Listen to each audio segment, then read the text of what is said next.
Today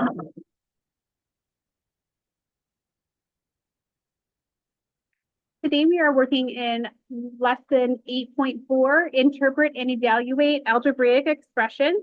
Our learning target today is I can interpret and evaluate algebraic expressions using the order of operations. In our step it out problem for today, we have a problem about the area of a rug. You can evaluate an expression with a variable by substituting a known value for the variable. Evaluate each expression for the given value of the variable. Letter A, the area of a rug can be represented by the expression 6W. So we see that the rug has a length of 6 feet and a width of W feet. And we know from our earlier studies that the area of a rectangle is equal to length times width. Okay, and we like to use the manuscript L usually so that it does not look like a number 1. So our next step is to find the area when W is 4 feet. So if our width is 4 feet, we want to find the area. So all we're going to do in our expression 6W is replace the W with the 4, so we're substituting. So instead of 6W, we have 6 times 4, then we'll multiply 6 times 4 to get 24. So when the width of the rug is 4 feet, the area, 6 times the width, length times width, will be 24 square feet. You will also sometimes see this written as 24 feet to the second power, 24 feet squared. And sometimes, and this is non-precise language, but you'll see it in advertisements for home improvement stores, you'll also see SQFT. But we don't use that in math or science, but you will see that when you are out in the everyday world. Letter B, evaluate 18y when y equals 2/3. So this is just a very simple one-step expression. So evaluate 18y if y is 2/3. Pause here. All right. Letter B, evaluate 18y when y is equal to 2/3. So here we have our equation. This is written a little larger here. So it'll be 18 times 2/3. And then they have us multiplying. So 18 times 2, we can think of the 18 as 18 over 1. Numerator times numerator, 18 times 2 would give us 36. Denominator times denominator, 1 times 3 is 3. 36 over 3 is 12. Okay, we can also cross cancel to make our numbers a little smaller. It doesn't really matter that much when our numbers are small like this, but it's a good habit to get into when we have 18 over 1 times 2/3 to look and see where we can cross cancel. Here, 18 and 3 can be cross canceled because they are both divisible by 3. 3 divided by 3 is 1, and 18 divided by 3 is 6.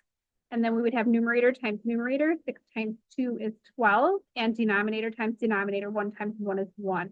And we can just write 12 over 1 is 12. So when y is equal to 2/3, 18y is equal to 12, okay? And then another way that we can think of this is just with some mental math, 2/3 of 18, and you don't need to write this down. This is just a mental math note, okay? So if you have 2/3 of 18, you can think of what is 1/3 of 18? 6 is 1/3 of 18. So if you have 2/3, you have 6 doubled, or 12.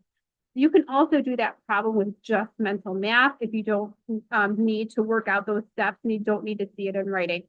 Moving on to letter C, we have evaluate x minus 12 when x is equal to 18.6. So this is just simple subtraction. So substitute 18.6 in for x. So instead of x minus 12, it is just going to be 18.6 minus 12, 18 and 6/10 minus 12. Okay, 18 minus 12 is 6. So 18.6 minus 12 is 6.6. Okay. And that little dot there was just a period at the end of the sentence. So when x is equal to 18.6, x minus 12 will be 6.6. Okay, let's in the turn and talk for the expression in part A, how is the value of the expression related to the value of the variable? So This is related to the rug problem up here. Okay, and really for 6W, the value of the expression will always be 6 times the value of the width, the variable W. So the area will always be whatever the width is times 6. So that's just thinking about that relationship. Okay, let's go ahead and turn to page 254.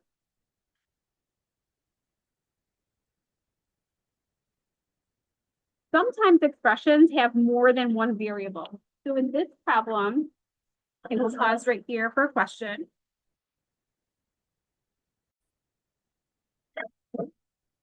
Again, so sometimes expressions have more than one variable. The perimeter of a rectangular swimming pool can be written as 2L plus 2W, where L is the length and W is the width. So 2 length, length to length, plus 2 width, width. And if you add up all the sides, you get the perimeter of the pool. Find the perimeter when the length is 7.5 meters and the width is 4.5 meters. So all we're doing in this first step is substituting. Where we had the length, 2 lengths plus 2 widths, 2 lengths plus 2 widths. So where we have the length, we're just substituting 7.5. And then where we had the width, we're substituting 4.5. Okay, so you can do the traditional algorithm with multiplication here. You can do 7.5 times 2. 2 times 5 is 10, write the 0, carry the 1. 2 times 7 is 14, plus the 1 we carried is 15. How many decimals in my problem? 1. How many decimals in my answer? 1, and we can get 15, okay? Or we can use mental math, and we know that 7.5 is halfway between 7 and 8. 7 doubled is 14. 8 doubled is 16. What is halfway between 14 and 16? 15. So we can also use mental math. Same thing here. 4.5 times 2. So I can say, well, I know 4 doubled is 8. I know 5 doubled is 10. What 4.5 is exactly halfway between 4 and 5. 9 is exactly halfway between 8 and 10. So this would be 9. And then 15 plus 9 is 24. So I'm okay with you not showing the traditional multiplication algorithm. You can use the mental math for these basic questions. And I would encourage that because it just makes things a little bit faster for you. And you're less likely to make a mistake with just the algorithm. Sometimes we forget things like carry the 1, etc. So going on though, when the length is 7.5 and the width is 4.5, we know that the perimeter of the pool is 24 meters. Moving on to number 3. Evaluate each expression for the given values of the variables. Evaluate 4x cubed minus 3y when x equals 2 and y equals 10. So instead of 4x to the third power, we are just going to substitute in 4 times 2 to the third power. And instead of 3 minus y, we're going to say instead of minus 3 times y, we're going to say minus 3 times 10. So minus 3 times 10. So remember PEMDAS, our order of operations.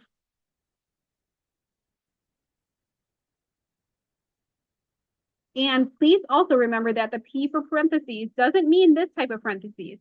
These are just multiplication or exponents. The P in PEMDAS means that we're doing operations that are inside parentheses. So if you have an operation inside the parentheses, you would do that first. Here, our parentheses are just being used for multiplication and exponents. So we can move on to E exponents. Remember, 2 to the third power is not the same as 2 times 3.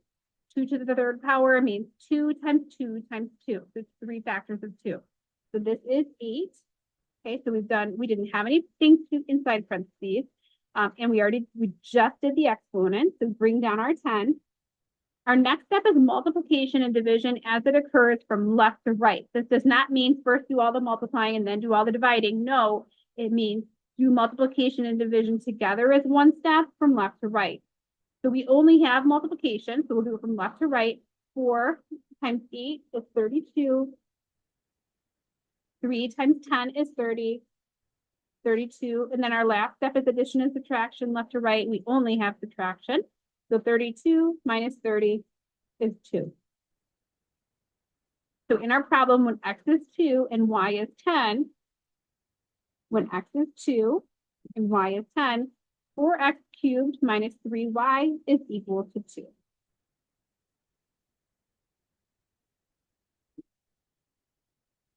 Okay, moving on to letter B.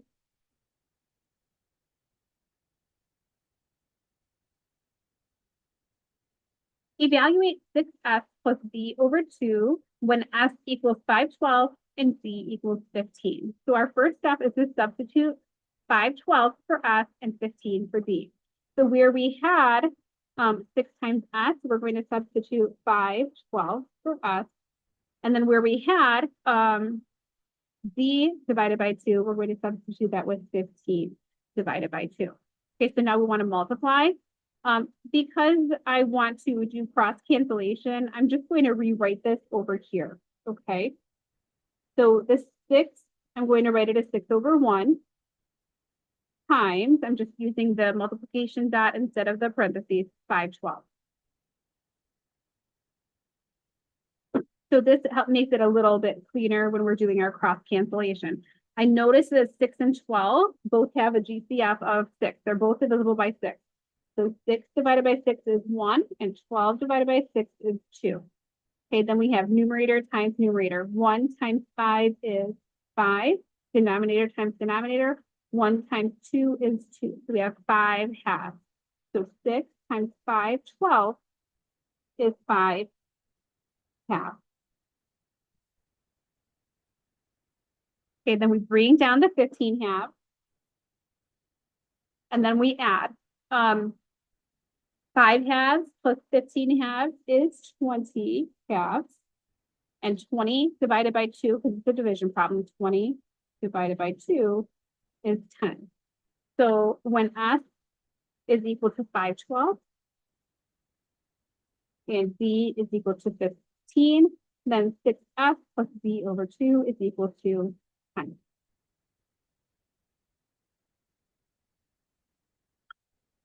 Okay. How is evaluating algebraic expressions similar to evaluating numerical expressions, and how is it different? Okay. In both cases, you need to use the order of operations. With algebraic expressions, you're substituting first. So if they tell you, for example, d is 15, you're substituting that in first and then evaluating like normal. Okay. So again, similar, they're both still using the order of operations, different. In order to solve an algebraic expression equation, we need to substitute first. All right, let's move on to letter C.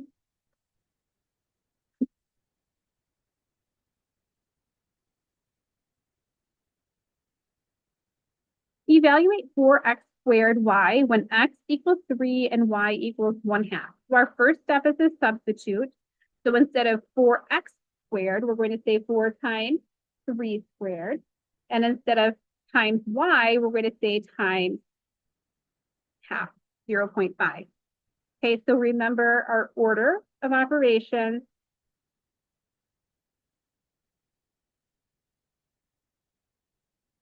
Okay, parentheses exponents, multiply and divide is one step left to right, add and subtract is one step from left to right.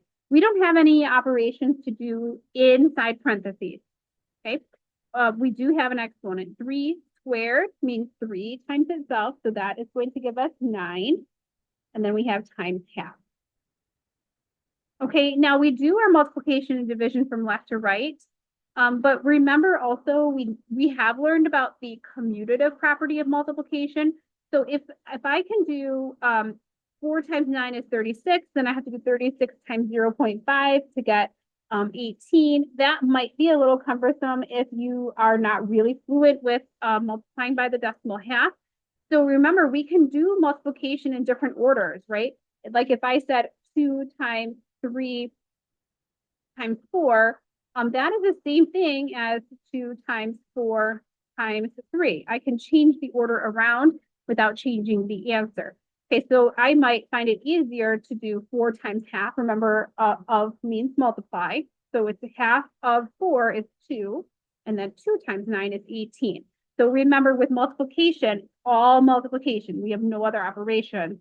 You can use the commutative property if it makes things a little easier for you, okay? But let's just say that you didn't think of the commutative property. If you multiplied it straight through, you're still getting the same answer. 4 times 9 is 36. Half of 36 is 18. So when x is 3 and y equals half, then we know that 4x squared y will give us 18. And this is just a little sidebar reminder of the commutative property.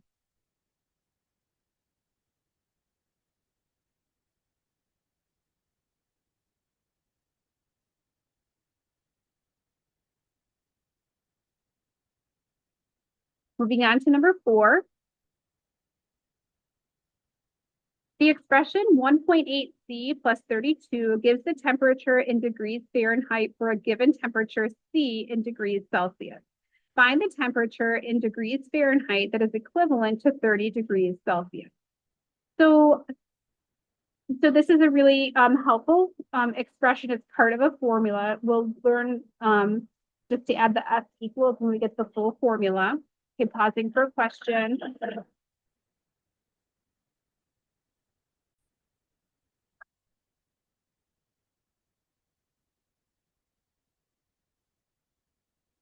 Great. Back to number 4. The expression 1.8C plus 32 is what we're working with. And we want to find the temperature in degrees Fahrenheit that's equivalent to 30 degrees Celsius. So the first step is where we have the C in our expression, we want to substitute that with 30. And then multiplication is our next step, again, because we are using PEMDAS. Always use our order of operations when we are evaluating. And then when we start doing more algebra, we will use the order of operations in reverse, SAD, MEP, to help us to solve. So when we're evaluating, we do PEMDAS in regular order. When we are solving for an unknown like X or Y, we do that in reverse, SAD, MEP. So we work backwards to get to an unknown variable. We will learn that in pre-algebra and algebra. Okay, but back to this. We have 1.8 times 30. So this is likely a non-calculator question on our test. So let's go ahead and practice it that way. 1.8 times 30, 3 times 8 is 24, write the 4, carry the 2. 3 times 1 is 3, plus the 2 we carried is 5. Okay, we weren't multiplying by 3, we were multiplying by 30. So we need to add in that factor of 10. Okay, and then we weren't multiplying by 18, we were multiplying by 1.8, so we need to move that decimal from one place to the right. So this is 54, and then we add the 32. Okay, 4 plus 2 is 6, 5 plus 3 is 8. So we get 86 degrees, okay? And the 1.8 degrees Celsius, if we take a degrees Celsius and multiply it by 1.8, that is the differential between 1 degree Celsius and 1 degree Fahrenheit. So that's the ratio of a degree Fahrenheit to a degree Celsius. And the plus 32 is there because 0 degrees Celsius is the freezing point of water, but 32 degrees Fahrenheit is the freezing point of water in the American system, in the standard system. Okay, so when we're going from metric Celsius to standard Fahrenheit, we need to use that 1.8 factor for the degrees, plus we need to match up the freezing point, which is why we need to add in that 32. Okay, next, moving on to the check for understanding. And then another fun fact, the boiling point of water in degrees Celsius is 100 degrees Celsius. So 100 degrees Celsius, which is really nice and works out well, makes a lot of sense. In Fahrenheit, it's 212 degrees. Fahrenheit is the boiling point of water. So those are 2 good points to know, especially for science. All right, let's move on to the check for understanding. Evaluate the expression 6x over 5 when x equals 20. So the first thing we are going to do is substitute 20 in for the x. So we'll have 6 times 20 over 5. And then the next thing we're going to do is multiply. To be honest, I would simplify this before I did the multiplication. So we are going to multiply. And then we'll do divide, but I'm going to show you another way to do that. Just saves you a little step and it will help you once you get to algebra. But we have 6 times 20, which is 120. And then the next step would be to divide. So you would have 120 divided by 5. 5 is too big to go into 1, so we can't write anything above the 1. 5 can go into 12 2 times. 5 times 2 is 10. 12 minus 10 is 2. Bring down the 0. 5 goes into 20, 4 times 5 is 20. We have 0, that's a minus sign. So no remainder, nothing to bring down. So this is 24. So when x is equal to 20, 6x over 5 is equal to 24. Now we can save ourselves a little arithmetic and save ourselves from having to do a long division. Even though it was a short long division problem, it's still a long division problem. So what we can do is right here at this step, so just to make it a little simpler, okay, so these are our formal notes. But when you have 6 times 20 over 5, you can notice that we have a 20 and a 5, and those are both, they have a GCF of 5, greatest common factor of 5. So you can simplify it right here. Okay, 5 divided by 5 is 1. 20 divided by 5 is 4. Okay, so I have 6 times 4 in my numerator, 24, just 1 in my denominator. Okay, so 24. That just saves us a little bit of dividing as we go. Okay, so it's a little bit more straightforward option, and it will help you as you're learning to cross cancel and simplify before we multiply. Moving on to number 2. The expression K over 8 shows the cost per person of splitting a restaurant bill K among 8 people. Evaluate the expression when K is $72. So if your restaurant bill is $72 and there were 8 people in your dining party, we would do $72 divided by 8. Okay, assuming that everybody had similar meals. So 72 divided by 8 is 9. So when K is $72, when our bill was $72, K divided by 8 would be $9. So each person would chip in $9. Moving on to number 3, 3 through 6. Evaluate the expression if x is equal to 4 and y is equal to 3. So we're just going to substitute and then solve. So for number 3, we have 3x minus 4y. So x is 4, so we will have 3 times 4 minus, and then y is 3, so we substitute in 4 times 3. 3 times 4 is 12. 4 times 3 is 12. So we just have 12 minus 12, which is 0. Go ahead and box your answer. Number 4, we have 2x squared. So x is 4. So we will have, first we're substituting 2 times 4 squared. And then with our order of operation, okay, we don't have any parentheses. We do have an exponent. 4 squared means 4 times 4, which is 16. Bring down the times, bring down the 2. Then we are on our next step, which is multiplication division. 2 times 16 is 32. Number 5, we have 30 over y. So we're evaluating if y is equal to 3. So we substitute 30 divided by 3 is 10. So very basic, one step, you're just dividing. And then number 6, we have 3x over 4y. So 3x means 3 times 4 over 4y. Y is 3, so this is going to be 4 times 3. Now, again, we could cross cancel, or excuse me, we could simplify this, noting that these are both divisible by 4, 1 and 1. These are both divisible by 3, 1 and 1. So this makes our numerator 1 and our denominator 1. So this simplifies to 1. If you didn't notice that, that's okay. You can multiply. 3 times 4 is 12. 4 times 3 is 12. You would get 12, 12. And then you would simplify that to 1 and get the same answer. Okay, so this was Module 8, Lesson 4, Interpret and Evaluate Algebraic Expressions.